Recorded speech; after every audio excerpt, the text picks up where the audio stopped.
ಓದಿನಲ್ಲಿ ಆಸಕ್ತಿ ಇಲ್ಲ, ಕ್ರೀಡೆಯಲ್ಲಿ ಸಾಧನೆ ಮಾಡುತ್ತೇವೆ ಎಂದು ಪತ್ರ ಬರೆದು ಮನೆ ಬಿಟ್ಟು ಹೋಗಿದ್ದ 7 ವಿದ್ಯಾರ್ಥಿಗಳ ಪೈಕಿ 3 ವಿದ್ಯಾರ್ಥಿಗಳು ಸೋಮವಾರ ಪತ್ತೆಯಾಗಿದ್ದಾರೆ. ಪರೀಕ್ಷಿತ್, ಕಿರಣ್ ಮತ್ತು ನಂದನ್ ಎಂಬ ಮಕ್ಕಳು ನಗರದ ಉಪ್ಪಾರಪೇಟೆ ಪೊಲೀಸ್ ಠಾಣಾ ವ್ಯಾಪ್ತಿಯಲ್ಲಿ ಪತ್ತೆಯಾಗಿದ್ದಾರೆ. ಆನಂದರಾವ್ ವೃತ್ತದ ಬಳಿ ಸುತ್ತಾಡುತ್ತಿದ್ದ ವಿದ್ಯಾರ್ಥಿಗಳನ್ನ ಪೇಪರ್ ಆಯುವ ವ್ಯಕ್ತಿ ಮಾತನಾಡಿಸಿದ್ದಾರೆ. ಆದರೆ ವಿದ್ಯಾರ್ಥಿಗಳು ಮಾತನಾಡದೆ ಓಡಿ ಹೋಗಿದ್ದರಿಂದ ಅನುಮಾನಗೊಂಡ ಪೇಪರ್ ಆಯುವ ವ್ಯಕ್ತಿ ಪೊಲೀಸರಿಗೆ ಮಾಹಿತಿ ನೀಡಿದ್ದಾರೆ.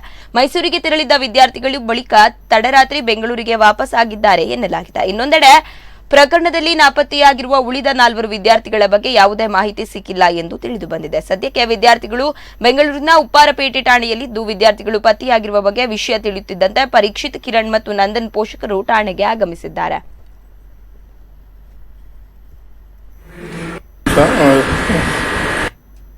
ನನ್ನ ಹೆಸರು ಭೂಮಿಕಾ, ನನ್ನ ಅಪ್ಪನ ಹೆಸರು ಅಮಿತ್ ಖನ್ನಾ.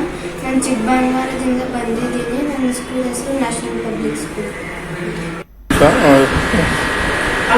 ಹೆಸರು ಅಮೃತಲಕ್ಷ್ಮಿ. ನಾನು ಚಿಕ್ಕಬಳ್ಳಾಪುರದಿಂದ ಬಂದಿದ್ದೀನಿ. College Om Sai college.